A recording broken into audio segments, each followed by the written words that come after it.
15 ans maintenant à Tahiti. Et c'est avec lui, cette conférence que je vais faire avec vous, je l'ai faite déjà depuis, ça fait une dizaine d'années qu'on l'a fait ensemble. Lui, il a des écoles d'arts martiaux un peu partout dans le monde, avec une école centrale à Singapour, sa femme est chinoise, c'est une amie, j'étais témoin de leur mariage, ils sont des gens très intimes.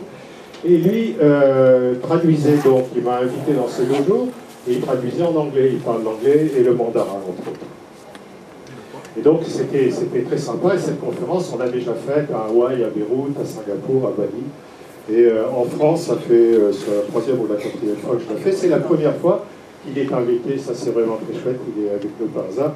C'est quelqu'un qui a un très gros pédigré aussi, comme Lionel qui est en 5e dan. Lui est un ancien champion du monde de Kung Fu. Et aujourd'hui, il enseigne évidemment les arts martiaux internes, les arts martiaux externes, et également la méditation. Tous ceux qui arrivent à un certain niveau, après on va un petit peu plus loin, ils sont moins dans le spectaculaire et plus dans le philosophique et le spirituel. La méditation et la spiritualité. Et donc c'est une grande chance pour moi de l'avoir, parce que c'est un vieux copain et qu'on s'amuse bien tous les deux quand on est ensemble, et puis pour vous, alors ça aussi c'est une grande chance. Et alors, donc je vous disais qu'il traduisait. C'est lui qui traduisait cette conférence, on l'a fait surtout en français et anglais. Donc il traduisait, il traduisait en anglais, et moi je parlais en français. Et dans mes conférences, j'aime beaucoup le langage populaire, je vais faire référence en permanence au langage populaire, parce que le langage populaire c'est très simple, il a mis des siècles et des siècles à fignoler une phrase, et vous pouvez être sûr qu'il ne se trompe plus. Et il y a une phrase du langage populaire que j'aime particulièrement, qui est une phrase de Coluche, et qui dit « Si tu ne fais pas aujourd'hui ce que tu as dans la tête, demain tu l'auras dans le cul ». Et alors, croyez-moi ça, à traduire en mandarin, en arabe et en anglais, c'est assez sportif. Et je pense qu'il est bon, parce que tout le monde se marrait partout. Donc voilà. Donc, cette petite glissade vers le langage populaire, c'est parce que nous allons vraiment aujourd'hui parler que de choses en termes de bon sens. Pas besoin de grandes digressions ésotériques et philosophiques, non. Ce que j'aimerais, c'est qu'en sortant d'ici, vos yeux soient tout écarquillés d'un concept tout à fait simpliste et simplissime. Tout est énergie. Tout, absolument tout. Dans la Bible, il y a cette phrase mystérieuse. Et le verbe s'est fait chair. Et la vibration s'est faite chair. La vibration, l'énergie, s'est transformée en matière vivante. De longs siècles plus loin, vous avez Einstein qui se pointe et qui nous dit « Et la matière est une transformation de l'énergie ». C'est-à-dire, tout au bout de la transformation de l'énergie, il y a la matière. Cette notion, nous, on l'a oubliée complètement.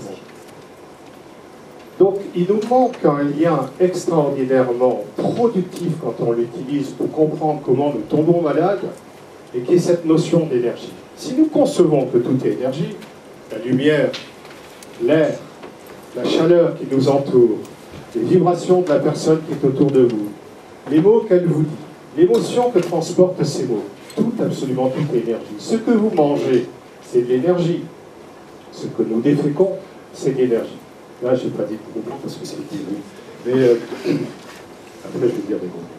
Et donc, entre-temps, tout ce qui se fabrique dans notre corps, c'est encore du domaine de l'énergie. À l'intérieur de la mitochondrie, c'est de l'énergie. Le cycle de Krebs, c'est de l'énergie. Tout, absolument tout est énergie. Et les maladies procèdent évidemment de ça. Quand un organe se déglingue, quand il dysfonctionne, on appelle ça une maladie fonctionnelle. Et puis au bout du compte, cette maladie fonctionnelle s'inscrit de plus en plus profondément dans l'économie du corps, et ça devient une maladie organique. Et tout ce qui n'était qu'un simple dysfonctionnement au début, finit par devenir une lésion organique. À partir de là, c'est beaucoup plus compliqué pour venir en arrière. Bien. Donc, évidemment, tout est énergie. Nous mangeons de l'énergie, nous déféquons de l'énergie, nous respirons de l'énergie. Avec l'oxygène de l'air, nous brûlons cette énergie. Quand nous aimons, quand nous chantons, quand nous jouons, tout ça, nous ne faisons rien d'autre que de transmuter de l'énergie. Et ça, vraiment, il faut que ce soit bien bien compréhensible pour vous et que ce soit un réflexe de revenir à ça. Parce que quand vous allez vous poser des questions, même en termes de médecine conventionnelle, celle que j'utilise aussi, j'ai un diplôme de médecine de la fac de Montpellier, il y a quelquefois des choses que l'on ne comprend pas. On en parle souvent avec Fred, parce que nous sommes des occidentaux, et à l'extérieur, et un peu orientaux à l'intérieur, donc on bouffe de râtelier, et effectivement, nous avons des réponses dans des registres qui ne sont pas ceux de Descartes et de Newton, et je sais que Descartes et Newton nous ont apporté quand même beaucoup de bien. Mais avec Descartes et Newton, on a fracturé. On a mis Mans Sana d'un côté et Corpore Sano de l'autre. Et même nous, on fait de l'analyse. La plupart du temps, on fait de l'analyse. On a une vision analytique des choses. Analyo, en grec, ça veut dire je coupe en petits morceaux. Et quand on a fait plein de petits morceaux, c'est vachement compliqué d'avoir une vision d'ensemble. Voilà. Aujourd'hui, je vais vous dire plein de choses, plein de petits morceaux rigolos. Et ce que j'aimerais, c'est qu'en sortant de là, vous ayez une vision d'ensemble un peu neuve quant à la relation que vous avez avec vous-même, à la relation qu'a ce corps avec le reste de la nature.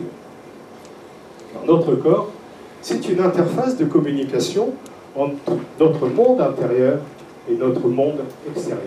Et où les gens se châtaignent, c'est sur les frontières. Où les conflits explosent, ce sont sur les zones frontières. Et la zone frontière entre notre monde intérieur, notre monde de la biologie, notre monde de la chimie, notre monde de la physiologie, notre monde de la psychologie, et ce qui se passe à l'extérieur, c'est notre corps. Et l'un des organes, et parmi ces corps, les organes qui dérouillent le plus sont ceux qui sont à l'extrémité de la frontière. La peau, le poumon, le gros intestin. On verra plus tard pourquoi. Tout simplement, on peut le dire tout de suite d'ailleurs, parce que dans l'embryologie, c'est l'ectoderme. Donc c'est la couche la plus superficielle de l'œuf. Une fois que le spermatozoïde, avec ses 3 bandes d'anidia, c'est le meilleur celui-là. Il arrive, il perfore l'ovule, ça devient un œuf, et après, donc, toute la couche superficielle va donner la peau, le gros intestin, etc., etc., puis bien d'autres choses encore.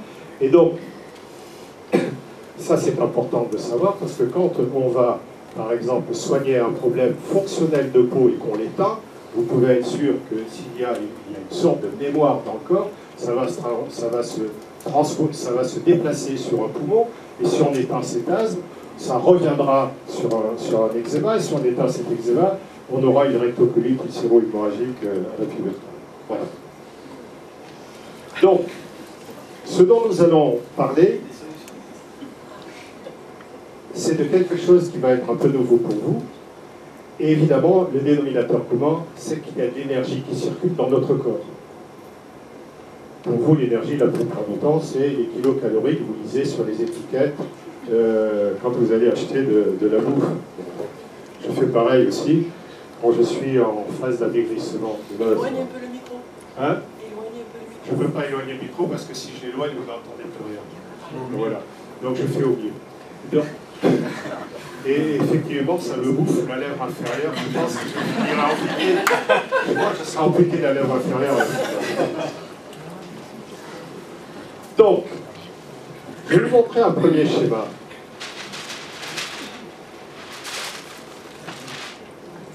Ça, c'est du mandarin ancien. Cet idéogramme signifie l'homme. Et vous voyez, donc le foyer supérieur avec une ouverture vers le ciel, le foyer inférieur avec une ouverture vers la terre, et ici le foyer médian. Foyer supérieur, c'est tout ça. Foyer médian, c'est tout ça, tous les organes du foyer moyen, c'est-à-dire foie, vésicule biliaire, estomac, rate, pancréas. Alors bon, on ne va pas rentrer dans les détails. En médecine traditionnelle chinoise, quand je dis rate, c'est rate pancréas. Ce sont 2 organes que la médecine traditionnelle chinoise dit. On peut, la plupart du temps, faire des parallèles. Évidemment, 99 fois sur 100, on fait des parallèles avec la médecine conventionnelle. De temps en temps, il y a des petites particularités. Et c'est purement anecdotique. Un axe central. Je vais vous montrer un autre schéma. Et là, l'énergie circule évidemment là-dedans. Hein. C'est-à-dire que on reçoit de l'énergie du ciel, on reçoit de l'énergie de la terre, et on reçoit de l'énergie des autres, pour faire quoi.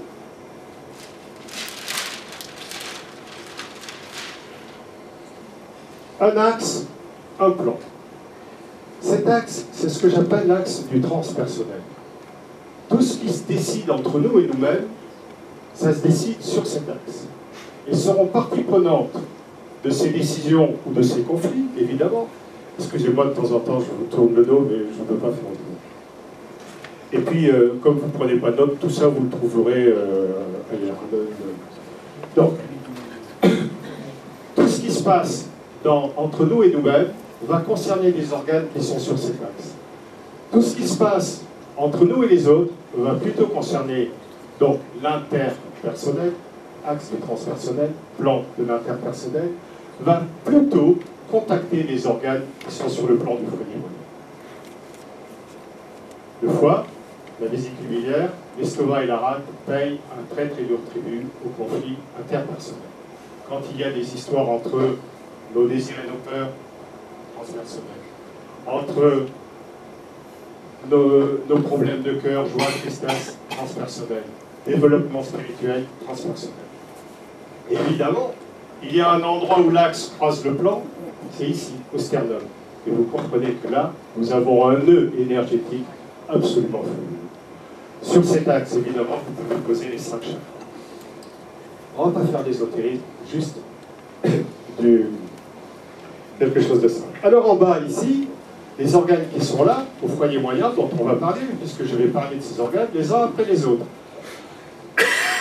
En montrant, et c'est la raison pour laquelle vous êtes là, que chaque organe a une émotion particulière par laquelle il est affecté.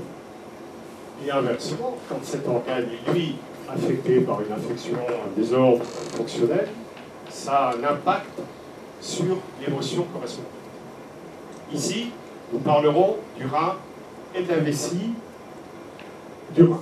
Ici, nous parlerons de foie, vésicule biliaire, estomac et rate pancréas. Nous en parlerons un bon petit moment parce que ça, c'est vraiment très important dans la vie relationnelle et dans notre société moderne. C'est un espace extrêmement important.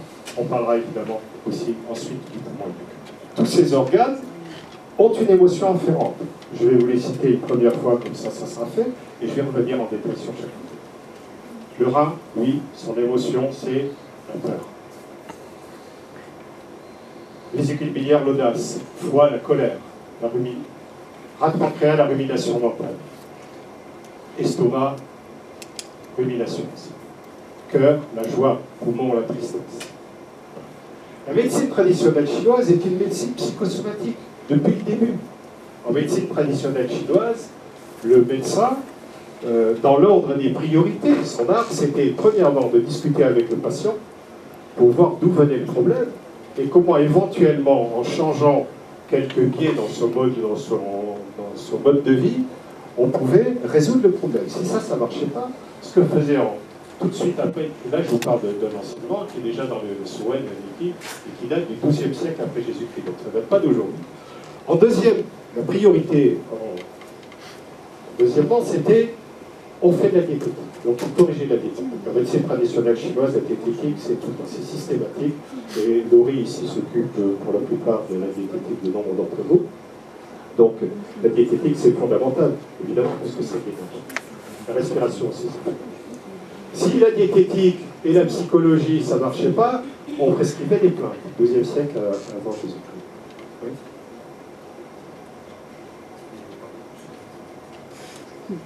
Excusez-moi, donc il ne faut pas que je touche le fil du micro. Bon. Et donc, alors, prendre conscience du problème. 2, diététique. 3, on prescrit des simples. Si ça ne marchait pas, on faisait de l'acupuncture. Donc l'acupuncture n'arrive qu'en 4e position, quand tout le reste n'a pas marché. Et en 5e, évidemment, ensuite, le médecin de médecine traditionnelle chinoise consultait les astres. Donc on replaçait la personne dans son contexte. Et donc quand les gens, ces médecins, prenaient les pouls et interrogeaient, ils interrogeaient la personne, organe après organe. Ils vérifiaient ce qu'il y avait sur le cœur, le rein, etc. Et c'est ce que nous allons faire, nous, une petite balade, en embarquant avec nous quelque chose que j'aime bien, une interface qui est le langage futur. Le rein. Alors le rein, c'est l'organe de la volonté, en médecine traditionnelle chinoise. Et c'est le maître de l'eau. Et il contrôle le feu. Et je le dis souvent à mes patients. toute notre vie, c'est un équilibre. Il y en a des tas d'équilibres dans notre existence, mais il y en a un qui est fondamental, c'est l'équilibre entre le feu et l'eau, entre les yin et les yang.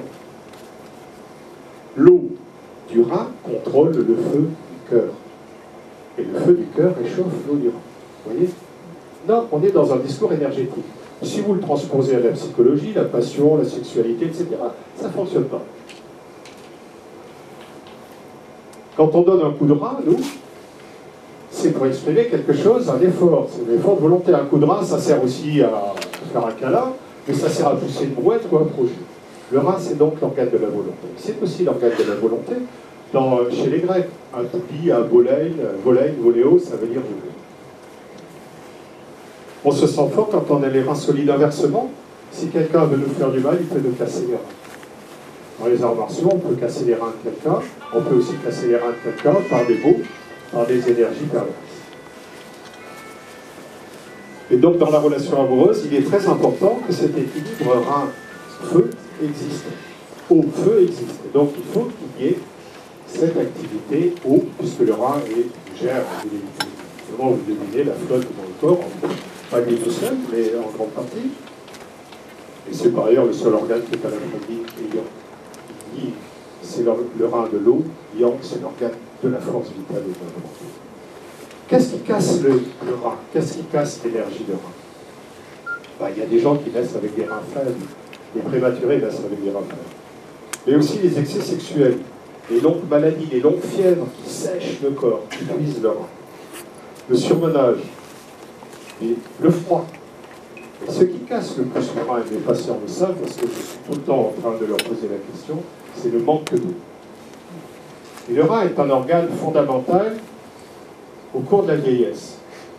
Donc on a tous passé la cinquantaine ici, enfin, en tout cas, presque tous, et les autres, de toute façon, au regard de la course du monde, vous n'êtes pas loin. Donc, c'est vraiment important de bien intégrer ce truc. Nombre de mes patients, j'ai honte quand je leur prends de l'argent. Parce que si seulement ils buvaient de l'eau, je pourrais dévisser ma plaque. J'exagère un peu. Mais par bonheur, je peux rouler en Porsche parce qu'ils ne boivent pas d'eau. Donc je continue à leur dire des choses qui normalement auraient dû les impacter plus longtemps. Donc, la vieillesse, c'est de l'air, j'en parle là 2 secondes, de l'air, certes, respirer, donc déjà si on pose sa clope, sa pipe, c'est pas mal, de la flotte surtout, et du mouvement. Et l'eau, regardez ce peuple de France qui est un des peuples les plus sophistiqués du monde. Partout où je suis allé, et j'ai bourlingué sur les 5 continents, quand vous dites que vous êtes français, le taxi presque il s'arrête et vous fait signer un autographe qui vous raconte la Tour Eiffel, les Galeries Lafayette, le Louvre, le Moulin Mademoiselle, etc. Bref. Donc, on est quand même un peuple très sophistiqué. On a une culture formidable. On a une des plus belles médecines du monde. C'est peut-être la plus belle. En tout cas, jusqu'à on va finir par le déglinguer. On avait le meilleur système social du monde. Je ne sais plus en quelle année il y a eu cette grosse chaleur. 2003. 2003 Il n'y a pas longtemps. 15 000 morts. 15 000 morts dans le pays le plus sophistiqué du monde. On a su que le petit papy était mort du 5e à l'odeur qui filtrait sous la porte. C'est un truc qui, pour moi, m'a scandalisé intellectuellement et qui m'a fait énormément réfléchir. Et vous savez pourquoi? Quand vous essayez de faire boire des personnes âgées, elles ne veulent pas boire. Ça ne les intéresse pas. C'est inconfortable. Vous voyez? On n'est quand même pas arrivé, même au soir de nos vies, à comprendre que cette chose-là est un fondamental. Donc pour ça, il ne faut pas l'oublier. Mais la chose qui casse le plus le rein, c'est la peur. Voilà. Il faut le savoir, c'est une émotion, toute effrayeur intense dissout l'énergie des reins. Donc les sphincters se relâchent. Vous le savez, vous en souvenez, quand vous avez passé vos examens, vos concours, quel était l'endroit le plus fréquenté de la fac? Dans le couloir, les chiottes. Parce que tout le monde faisait la queue, et je me demande même si on ne se pissait pas sur les pantalons, tellement il y avait du monde. En tout cas, nous, avant de rentrer dans les salles d'examen, là, on n'arrivait plus aux toilettes. Et ça, c'est pas simplement pour les humains, Prenez un petit chien qui fait une bêtise que vous êtes en train d'apprivoiser. Vous levez la main dessus, c'est elle dans une flaque de vie. La peur dissout l'énergie. Quand vous voulez casser les reins de quelqu'un, faites-lui peur. Vous dissolvez son énergie et vous lui enlevez sa volonté. Bon, puisqu'on en est là, tiens d'ailleurs à parler de la peur, est-ce qu'il y a un pervers narcissique dans la salle? Bon, je fais que ça joue là, mais jusqu'à maintenant, jamais personne ne s'est levé pour dire moi. Et enfin, si un jour il y en a un qui se lève, tu vas être légèrement renversé. Il y en a un? Ah oui. Mais lui, non, c'est un fou, non. Moi, je bénis le ciel qu'il existe des pervers narcissiques. 3% de la population casse les reins de 90% des gens autour d'eux. Moi, je roule en Porsche grâce aux pervers narcissiques.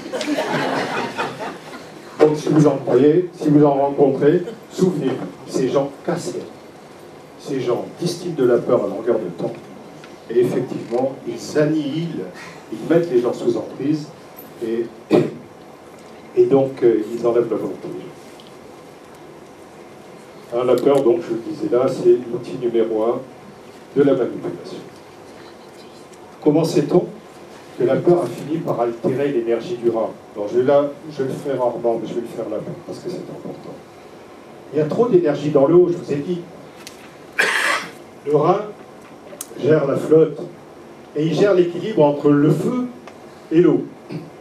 S'il n'y a pas d'eau, il y a trop de feu. Et donc on voit les gens sont rouges, ils ont des hypertensions, des acouphènes, les pommettes rouges, ils ont une grande agitation, ils ont des insomnies, ils ont tous les signes de yang, de trop de yang. Et s'il y a évidemment trop d'énergie en haut, il n'y a pas d'eau en bas, il n'y a pas d'énergie en bas, jambes lourdes, pas de force dans les jambes, sexualité à zéro. C'est un des trucs qui me sert justement pour évaluer le degré d'énergie de vide de rein. Et je regarde comment a évolué la libido. Et la libido, c'est un des premiers trucs qui dérouille quand il y a un gros stress, une grosse peur, ou quand il y a un gros surmenage. Parce que ce qui casse les reins aussi, le surmenage, le chômage, toutes ces choses-là. Dès qu'il y a une peur en filigrane, ça bouffe l'énergie du rein. Bon, voilà pour le rein. Ah oui, j'ai oublié de vous dire, après cette conférence, après ma discussion à moi, Fred va nous dire, on va profiter du boulot là, il va nous faire quelque chose pendant un quart d'heure, et ensuite il y aura, je vais aller relativement vite, c'est pour ça ne prenez pas de notes, et ensuite on va échanger pendant une heure. Maintenant, nous allons passer à un autre organe du foyer inférieur, le côlon. Gros côlon, et l'intestin grêle, mais je les ai mis ensemble. Alors, un petit retour sur la digestion. Il suffit de regarder les gens manger autour de nous pour voir qu'effectivement, on mange comme des cochons. On mange trop vite et trop vite pour faire court. En plus, la plupart du temps, on boit. Je ne sais pas finalement que les cochons peut-être mangent mieux que nous en définitive. Et on boit pendant les repas. Comme on mange vite, on ne mastique pas. Donc la digestion n'est déjà pas commencée au niveau de la bouche. Et les amylases salivaires ne fonctionnent pas. Donc ça, direct, dans l'estomac. L'estomac qui commence à peine à s'ébrouiller, il voit arriver ce paquet de barbaques, de machin, couper en gros morceaux. Putain, il se dit, mais comment je vais faire pour digérer tout ça? Des gros morceaux de viande, de protéines animales. Il est obligé de... Il siffle, il fait venir de l'acide chlorhydrique. Donc l'acide chlorhydrique qui se barre du sang, il arrive dans l'estomac, donc il n'y a plus l'acide chlorhydrique dans le sang qui devient alcalin.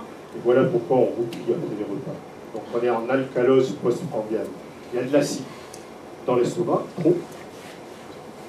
En plus, souvent, on boit pendant le repas, donc on dilue les sucs gastriques. Donc, il n'a pas encore assez d'acide. Ramenez-moi de l'acide chlorhydrique, s'il te plaît, là j'ai une demande. Et hop, encore plus. Et là, donc, on dort, littéralement. C'est pour ça que vers 4 heures, quand on sort de ses repas de famille, on va taper la pétanque, mais c'est facile de gagner. Donc, mastication fondamentale. Il faut vraiment faire l'effort de mastiquer pour amorcer la digestion. Et je vais aller un petit peu plus loin. La digestion, ça commence même avant ça. Je vais vous raconter une anecdote. Je connais un monsieur qui a été consultant pour la NASA en termes de microbiologie et de chronobiologie.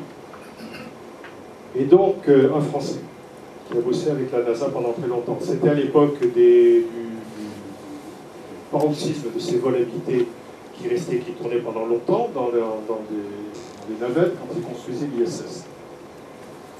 Et donc, au début, ils ont fait partir l'équipe avec glucides, lipides, protéines, les mecs avaient un pédigré biologique, biomécanique, etc.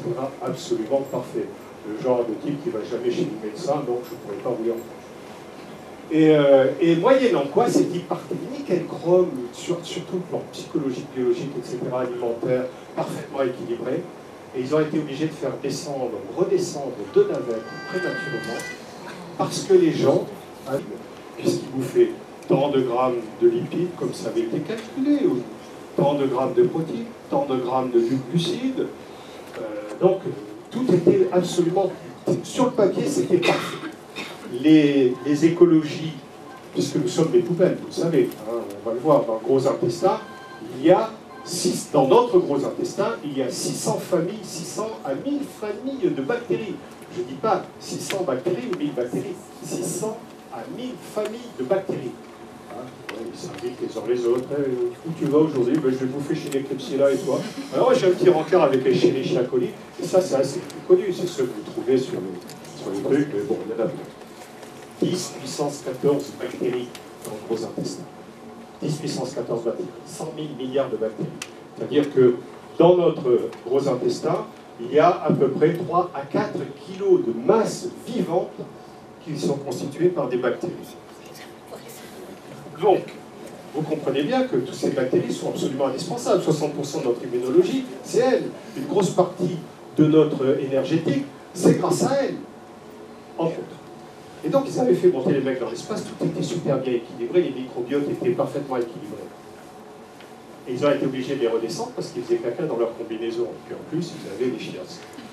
Donc, déjà, nous, quand on est un peu, si j'ose dire, emmerdé, dans la rue et tout, bon, voilà, on essaye de naviguer avec, on a les GPS, on pise les barres, les machins, les trucs, mais quand on est là-haut, ça devient très compliqué. Donc ils ont été réellement obligés de les descendre. Et ça leur a pris un moment pour comprendre. Et vous savez, la conclusion, ça a été que du fait que l'olfaction et la vision ne participaient pas du début de la digestion était incomplète. Donc qu'est-ce qu'ils ont fait? Glucides, lipides, protéines comme avant, sauf que les mecs, ils avaient des barquettes avec odeur de steak frites et puis photo de steak frites dessus. Ouais. Je vois des gens dubitatifs, mais c'est exactement comme ça. Je dis de temps en temps des choses un peu iconoclastes, mais assez rarement des conneries. De toute façon, vous pouvez aller vérifier sur ça. Donc, tout ça pour dire que la digestion commence déjà au niveau de la vision, la mise en table, etc. L'odeur démarre le processus de digestion. Les amylase salivaires commencent à se produire et les autres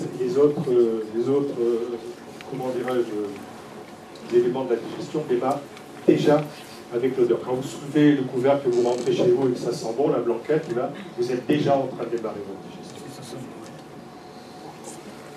L'intestin et le cerveau, vous le savez tous maintenant, parce qu'il n'y a pas un été où il n'y a pas, comment dirais-je, un article là-dessus.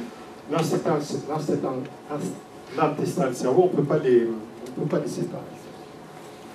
Il y a dans notre intestin à peu près le poids de neurones qu'il y a dans le cerveau d'un gros chien.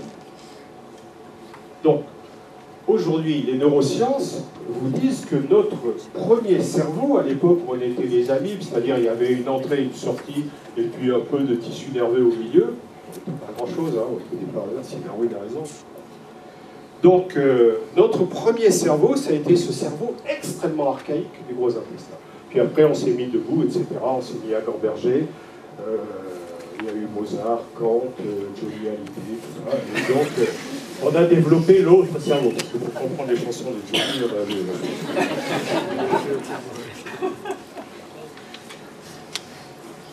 Les neurosciences insistent aujourd'hui sur le fait que nous ne sommes pas simplement des gens cérébrés au niveau cortical. Nous sommes des gens neurologiques partout dans le corps, avec un deuxième potentiel extrêmement important au niveau du monde. Chose que les anciens ont toujours su, que le langage populaire a toujours su, et que la Chine, elle, a toujours exploité dans son diagnostic et dans sa thérapeutique. Donc se souvenir que, du coup, quand il y a quelque chose qui nous perturbe sur le plan digestif, nous perturbons un organe qui est partie prenante dans notre fabrication d'énergie, pour citer que deux trucs importants, et notre immunologie. Donc vous comprenez bien que si on vit avec la trouille au cul en permanence et qu'on passe son temps à avoir des désordres digestifs, c'est extrêmement difficile, par ailleurs, d'avoir une psyché relativement libre.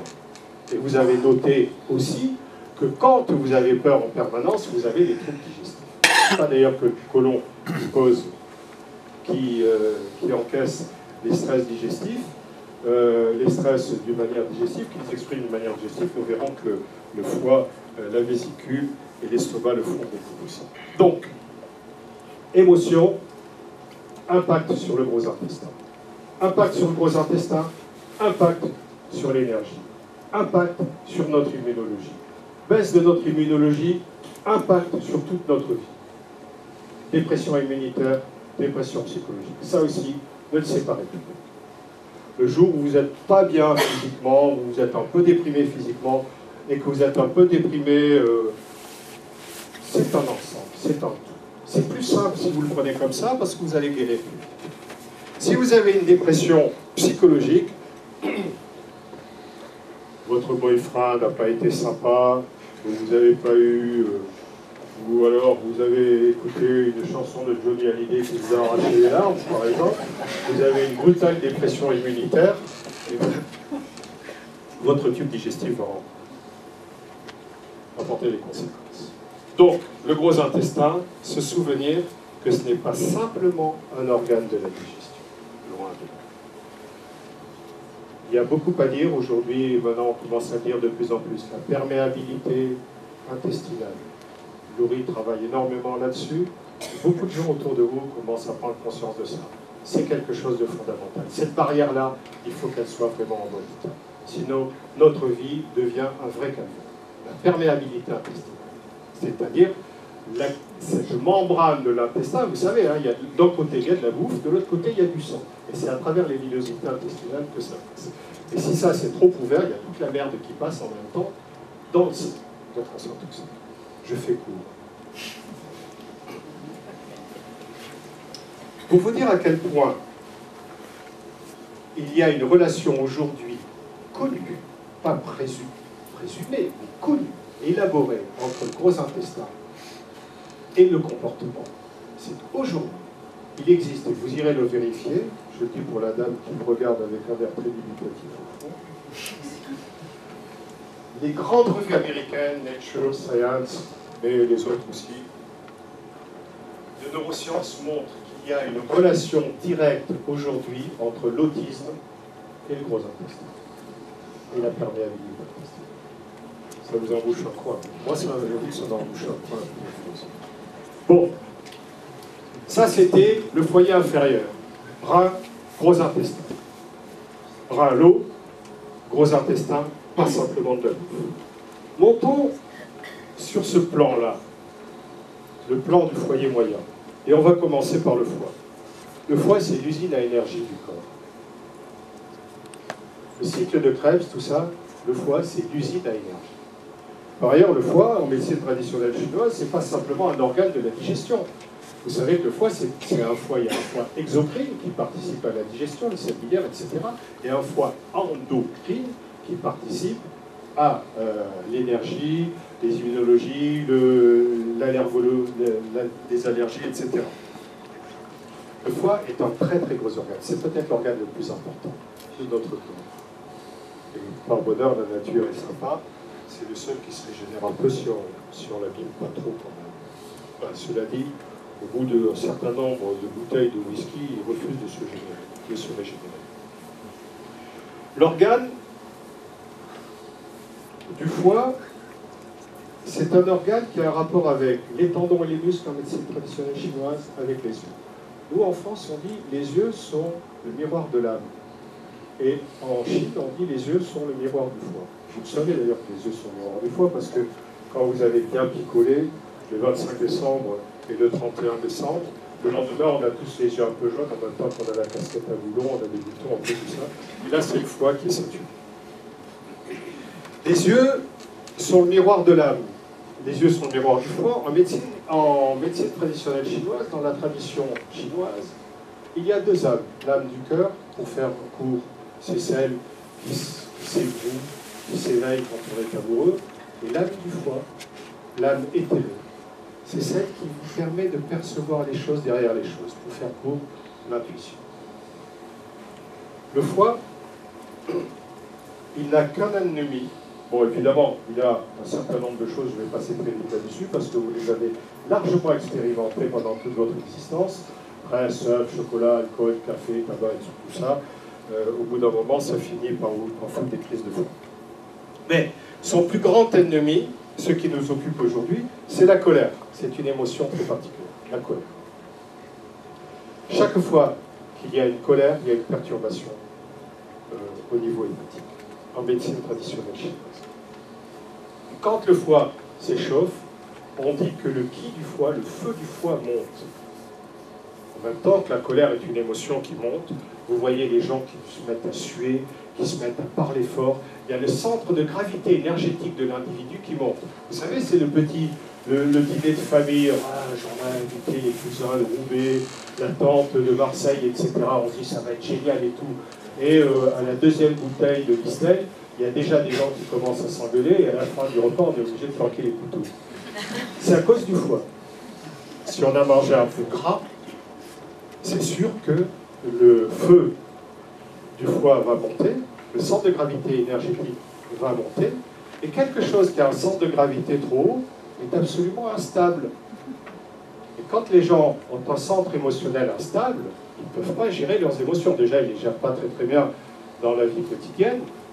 Et alors là, si en plus vous ajoutez de l'instabilité, donc ça se finit en pugilat dans les films. Heureusement, il y a quelqu'un qui a toujours le bon mot pour la fin. Et on va se boire un petit Armagnac. Oh, là,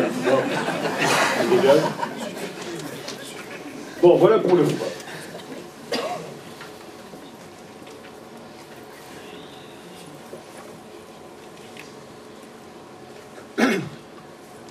Avec le foie, il faut parler de ce feu qui monte. Et alors, quand il y a cet excès d'énergie qui... Je dis que la colère et la frustration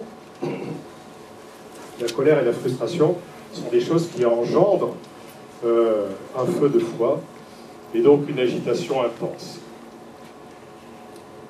Mais cette agitation, elle peut ne pas être exprimée. Alors là, la vésicule biliaire se spasme, se tord, et puis, vous voyez, on se fait de la bile, etc.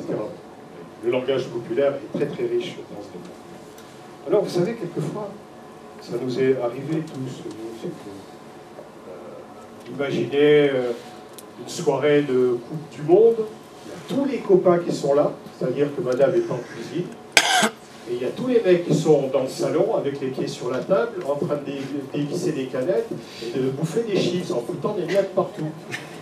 Et puis le match se passe, et puis ils finissent par partir, le living est absolument dégueulasse, mais bon, tout le monde est bien content, joyeux, et alors là, il y a le mari qui commence à regarder sa femme avec des yeux énamourés, avec une idée derrière la tête, encore que derrière la tête, ce soit pas exactement l'endroit, et il se dit, et tout d'un coup, il est très amoureux, mais elle est vachement moins amoureuse, elle regarde les chips, l'apéron en macramé de la tati qui est vraiment qui est plein de pierre, les canettes et tout ça, elle est très en colère, frustration, migraine. Feu de foie qui s'élève, colère, migraine. Et alors il dit non, non, pas ce soir, j'ai la migraine.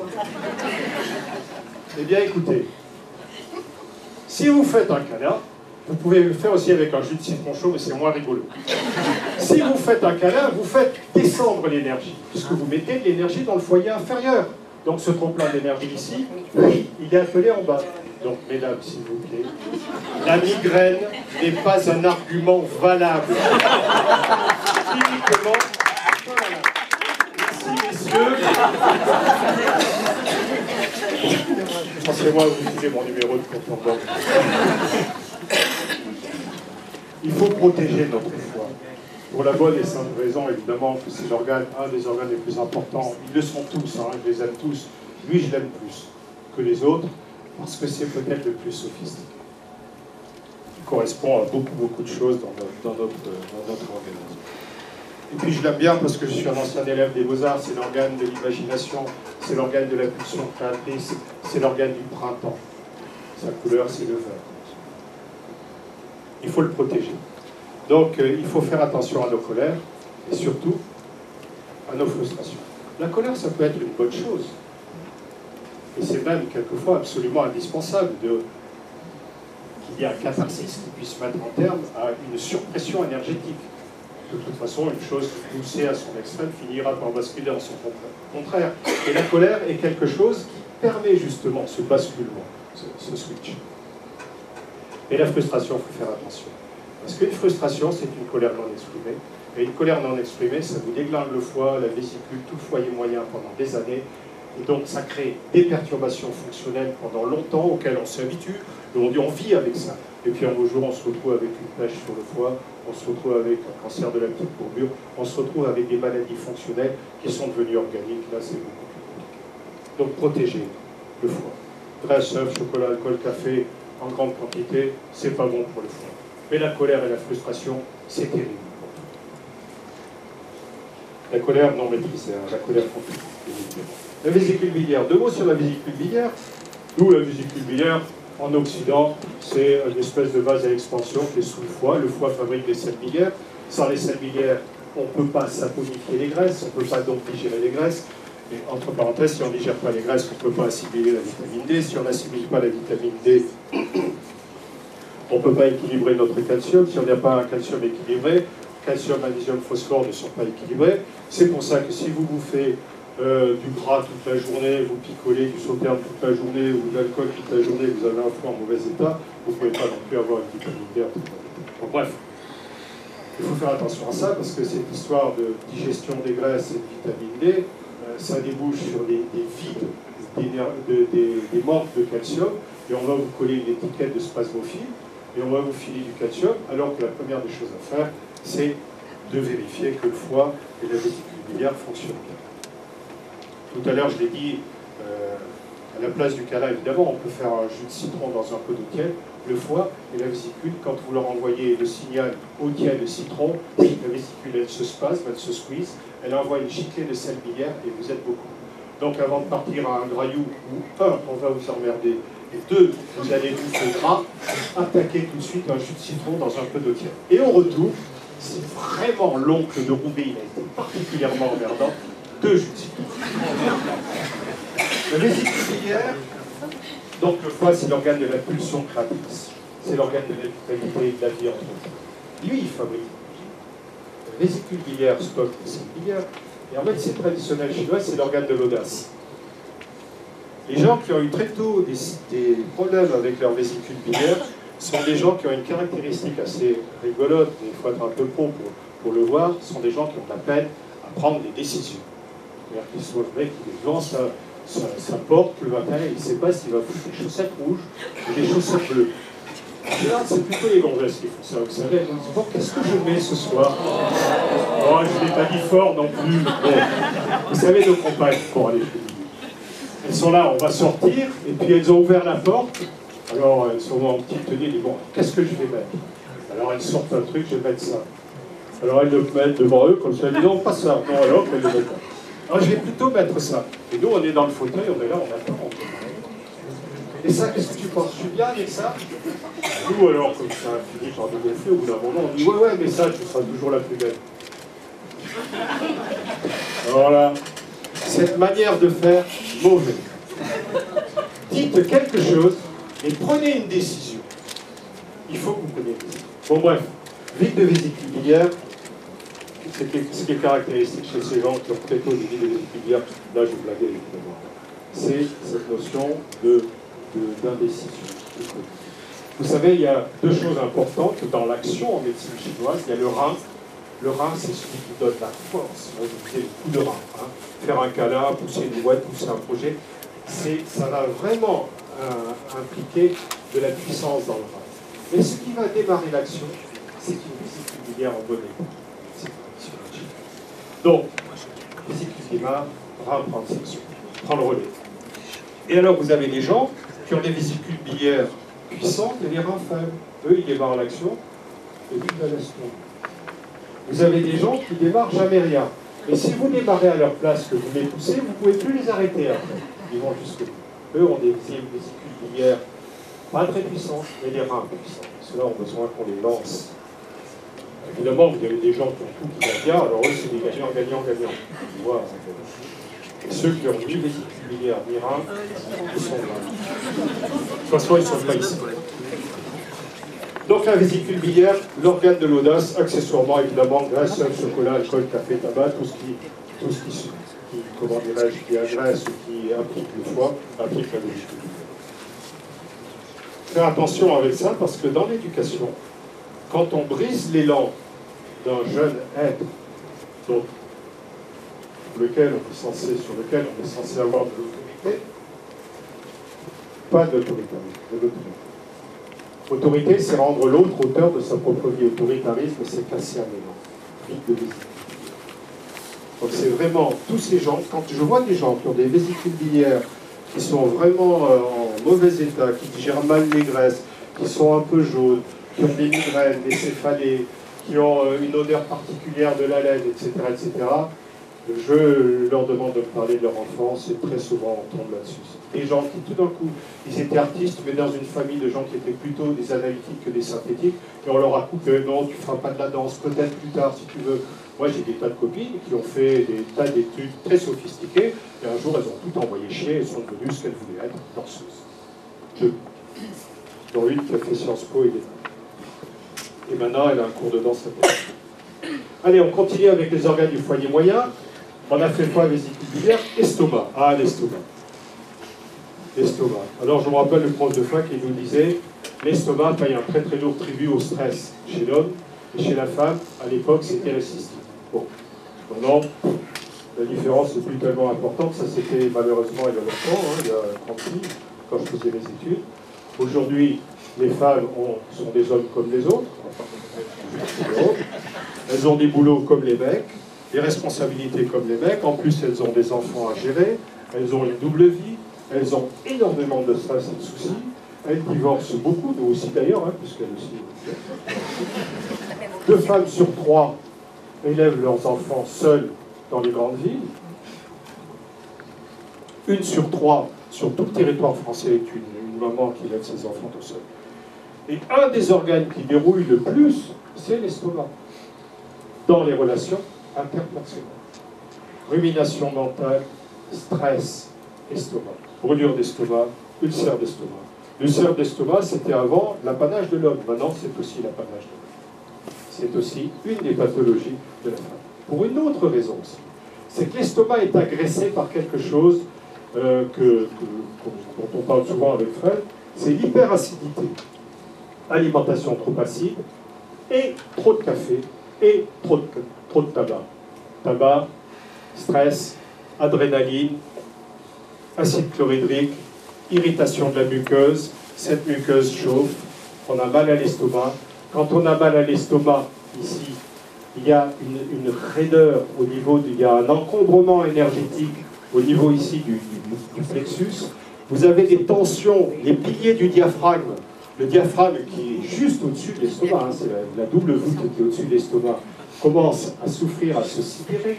La plupart des gens qui ont des maux d'estomac, des brûlures d'estomac, ont souvent une béance du cardia, ils ont des reflux gastro-œsophagiens. Hein. Je pense qu'ici, il y a des tas de gens qui savent de quoi je parle. C'est-à-dire que quand on s'allonge ou quand ils se baissent, ils ont du liquide gastrique qui vient. Il y a une béance de l'estomac, donc il y a une brûlure intense. Et cette brûlure intense va créer des tensions dans le dos. Donc il y a beaucoup de douleurs de dos pour lesquelles il faut explorer les organes du foyer moyen. Quand il y a une tension chronique dans le dos plutôt vers la gauche, interrogez votre estomac. Si vous avez une tension chronique dans le dos, plutôt vésicule biliaire, voyez ce que vous avez vécu avant, ce que vous avez mangé avant. L'estomac, il paye un lourd tribut à la bouffe, il paye un lourd tribut au stress. Trop de bouffe, indigestion, d'énergie, il ne peut pas brûler cette énergie, je vous ai expliqué, le gros morceau de viande qui arrive, l'acide chlorhydrique qui arrive en quantité, au bout d'un moment il y a trop d'acide chlorhydrique, d'autant plus qu'on voit pendant le repas, donc continue l'acide, il faut en remettre encore une couche, etc. Enfin bref, notre digestion est un vrai carnage la plupart du temps. Nous mangeons mal, je le répète, trop vite et en trop grande quantité. Et donc on abîme l'estomac. Et ce que n'aime pas l'estomac, c'est la rumination mentale. Trop de stress, trop de rumination mentale, trop de rumination d'aliments, trop de rumination mentale, feu d'estomac. Et ce feu d'estomac a un impact sur les organes collatéraux du foyer moyen, sur le dos, et c'est en fait sur toute notre énergie, et surtout sur notre psyché. Et retenez une chose, avant il n'y avait que les mecs qui avaient des ulcères d'estomac, maintenant les nanas en ont beaucoup. Pour une autre raison aussi, que j'ai oublié de vous dire, c'est que maintenant les femmes fument presque plus que les hommes. Continuons sur le foyer moyen, vésicule biliaire et foie, estomac, un organe ici qui s'appelle rate pancréas. Rate pancréas, c'est un organe un peu particulier en médecine traditionnelle chinoise.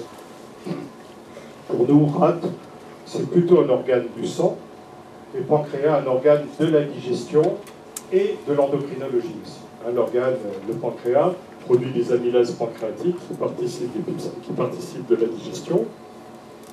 Et il produit aussi le glucagon, l'insuline, qui s'occupe de la gestion du sucre.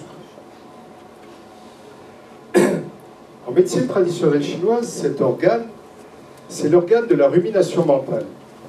Et il y a une expression très amusante en français qui est plus grand au monde, d'ailleurs quand je la cite, les gens l'oublient, l'ont oublié, c'est se mettre la rate au courbouillon. Bon, il y a des gens qui suivent. Et puis, il y a peut-être des gens qui ont lu ce San Antonio. Il y a des lecteurs de San Antonio ici, Fleur de la vinaigrette, la rate au courbouillon. C'est un vieux San Antonio, il faut le dire, celui-là, il est vraiment sympa, Biruri et déchiré. Qu'est-ce qui agresse rate pancréas? Je viens de le dire à l'instant, gestion du sucre. En médecine conventionnelle, chez nous, gestion du sucre, pour faire court. En médecine traditionnelle chinoise, gestion du sucre, certes, et de l'humidité. Qu'est-ce qui agresse rate pancréas? Les excès de bouffe humide. Qu'est-ce qu'une bouffe humide en médecine traditionnelle chinoise? C'est une alimentation dans laquelle il y a un excès de gras, un excès de sucre, un excès de froid et un excès de liquide. Prenons un exemple, l'ice cream, la crème glacée, c'est froid, c'est liquide, c'est gras et c'est sucré. Ça, c'est de la nourriture humide puissance 3. C'est-à-dire que vous bouffez une crème glacée, direct cellulite, sur les fesses. Prenez un autre truc qui est quand même couramment aussi utilisé, le Coca-Cola. Coca-Cola, un litre de Coca-Cola, tout le monde le sait, hein, 32 morceaux de sucre. Hein. Ça, c'est froid, liquide, sucré. Direct sur les fesses. Au passage, ça crée une acidité épouvantable dans l'estomac, etc. Bon, je ne veux pas que je me lance sur le Coca-Cola, parce qu'après je dis des gros mots, je parle de Monsanto, tout ça. Ah, un truc, oh non, on ne va quand même pas éviter. Nutella, le Nutella. Il y a des consommateurs de Nutella ici. Bon, madame, faites-moi plaisir. Arrêtez le Nutella. C'est du gras, c'est du sucre, c'est du froid, c'est du liquide, c'est direct cellulite. Non, l'argument cellulite, c'est vachement important pour les filles. Nous, les mecs, on peut manger du Nutella. Hein. Parce que nous, les mecs, on met tout ici. C'est pas de la cellulite, c'est un urillon de confort.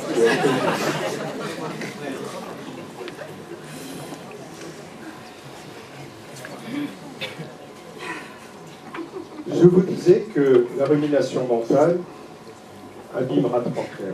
Donc, quand il y a un feu d'estomac, un stress, il y a donc l'estomac et le pancréas sont deux organes qui cheminent ensemble.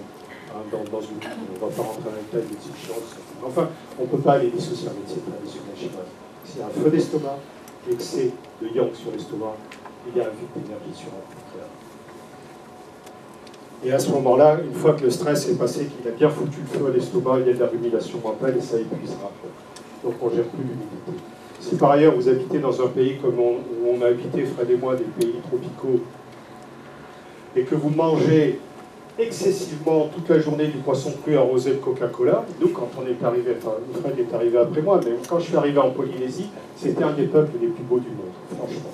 Et il y a un nombre incalculable de Polynésiennes qui ont été Miss France. Quand je suis parti de Polynésie, nous avions le plus gros taux de cholestérol du monde et le plus gros taux d'acide de glycémie du monde. Vous vous rendez compte? On avait largement dépassé les Américains. Entre-temps sont arrivés McDo et Coca-Cola. Donc ces gens qui étaient magnifiques sont devenus archi-obèses. Et quand je dis obèses, en Polynésie, moi j'ai soigné des gens pour lesquels j'allais emprunter la bascule du copain. Parce que j'étais obligé de foutre de bascule. Parce que si j'avais mis un mec de 160 kg sur mon truc, je changeais de bascule tous les 15 jours. Ça va très très vite. C'est un pays très humide, la Polynésie, et dans lequel tout d'un coup les gens ne se sont plus mis à manger, ne mangeaient plus comme ils ont mangé autrefois, c'est-à-dire équilibré. Ils se sont mis à manger gras et sucré. Donc ils ont rajouté du ghee sur du ghee, ils se sont mis à stocker du ghee, ils sont devenus obèses. Et j'ai soigné, parce que je suis resté 30 piges, au début de ma carrière, des filles qui avaient été Miss France, et quand je suis parti, elles étaient obèses. Vous savez, avoir une Miss France dans sa salle d'attente, c'est simple, c'est une émotion. À la fois, j'avais vieilli, donc j'étais beaucoup moins sensible. Donc, rat de pancréas, il faut le protéger, il ne faut pas le faire trop ruminer. Et alors, il y a cette histoire que nous, vous voyez, on rumine beaucoup, on pense trop. Je me rappelle d'une émission où on interviewe, c'est une télé allemande, qui interviewe, ils sont dans un parc à Pékin, pas très longtemps après le début d'ouverture à l'Occident. Ils sont en train d'interviewer un groupe de papis et de mamies qui font leur tai chi. Et il y a un vieux monsieur. Et ce vieux monsieur, donc l'équipe avec le traducteur s'approche, il est en train de faire le grand écart sur le gazon. On voit qu'il est vieux, hein, c'est-à-dire que, comme tous ces Chinois vieux, il n'a plus de sourcils, il n'a plus rien, il n'a plus un poil sur le caillou, et puis il est un peu flippé comme une vieille pomme de terre de chez nous. Il a un grand sourire et il fait le grand écart. Donc les mecs qui s'approchent quand même, les Occidentaux, un papy de au moins 80 piges qui fait le grand écart, ça interpelle. Alors ils le remettent debout et ils lui posent des questions. Ils disent, mais grand-père, quel est le secret, la traditionnelle question à la con, on la pose tout le temps, quel est le secret de votre longévité? Vous savez, c'est la même qu'on posait à Jeanne Calment et à tous ces gens-là. Et la réponse est invariablement la même. La bouffe. La bonne humeur et la bouffe. Et c'est ce que disait Jeanne Calment. Et c'est exactement comme ça qu'on vit vieux. Avec le lâcher-prise, la non-rumination mentale. Alors le vieux, il dit, ben, le mec, l'intervieweur, lui dit par le truchement du traducteur, lui dit, mais quel âge vous avez, grand-père? Et le vieux fait cette réponse absolument hallucinante. Il dit, ben, j'ai au moins 90 ans, parce que les gardes rouges ont détruit les registres dans mon village, et donc ce qui est sûr, c'est que j'ai 90 ans, avec grand écart. Donc ils lui disent comment est le secret de l'heure. Il dit, bah, donc je me suis toujours levé de table avec une petite faim, et ce mec, il mangeait quoi, un peu des yaourts, des graines, des choses, il mangeait juste la faim. Lui, il mangeait pour 80% de ses besoins, et après, le reste, ses désirs, il n'en avait pas besoin de nourrir ses désirs, il n'y avait pas de Coca-Cola, il n'y avait pas de truc, tout ça, il mangeait pour le bonheur d'être en bonne santé. Et il rajoute cette phrase sibylle, et puis, je vous le fais en chinois, je parle pour moi. Et puis, il ne faut pas trop penser. Trop penser abîme la rate. Donc le mec traduit, qu'est-ce qu'il a dit? Il a dit trop penser à Bim Larat. Bon, alors après, les intervieweurs, le caméraman sont partis, il n'y avait rien à comprendre. Pour les occidentaux, c'est absolument impossible de comprendre une chose pareille. Mais oui, trop penser, c'est trop d'énergie en haut. Si vous saturez cet organe, tous les organes du foyer supérieur, vous avez, regardez, mettons que ceci soit le plan. Vous voyez au fond là-bas à peu près? Bon, enfin bon, j'ai tracé une ligne, c'est un plan. Prenons quelqu'un qui a des bases très solides, c'est-à-dire qu'il est agent immobilier, il roule en Porsche, il a des comptes en banque, il a du vide, il passe son temps, j'espère qu'il n'est pas ici. Il passe son temps à picoler, à bouffer, à gagner de l'argent, il est très matérialiste et il a une base très puissante. Celui-là, il est comme ça. Voilà comment on le symbolise. Son centre de gravité énergétique est très bas. Par ailleurs, les pathologies qui l'affecteront plus tard seront des pathologies justement de ce foyer.